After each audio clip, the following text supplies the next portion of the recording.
Máme koniec roka 2014, kedy ľudia bilancujú svoje úspechy a neúspechy a ja som sa pokúsil vybrať 3 udalosti, ktoré boli v živote cirkvi v uplynulom roku najdôležitejšie.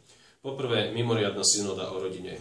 Každý z nás vzišiel z nejakej rodiny, v nejakej rodine žije, borí sa s väčšími alebo menšími problémami a cirkev ako poľná nemocnica by mala v každej dobe nachádzať spôsoby, ako ľuďom pri vyrovnávaní sa s týmito problémami pomáhať.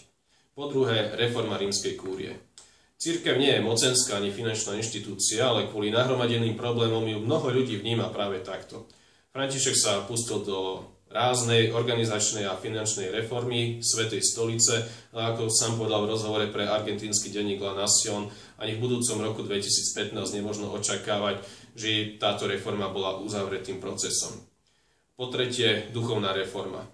František bol zvolený ako krízový manažér, ale sám si uvedomuje, že reformovať štruktúry nestačí. Uvedomuje si, že je potrebné nanovo ukázať vnútornú krásu a bohatstvo kresťanstva, a to on robí svojimi príhovormi, svojimi slovami, svojimi skutkami. Nie je populistom, len zostal tým, kým bol aj predtým, aj na pápežskom stolci. A to je podľa mňa veľmi dôležité.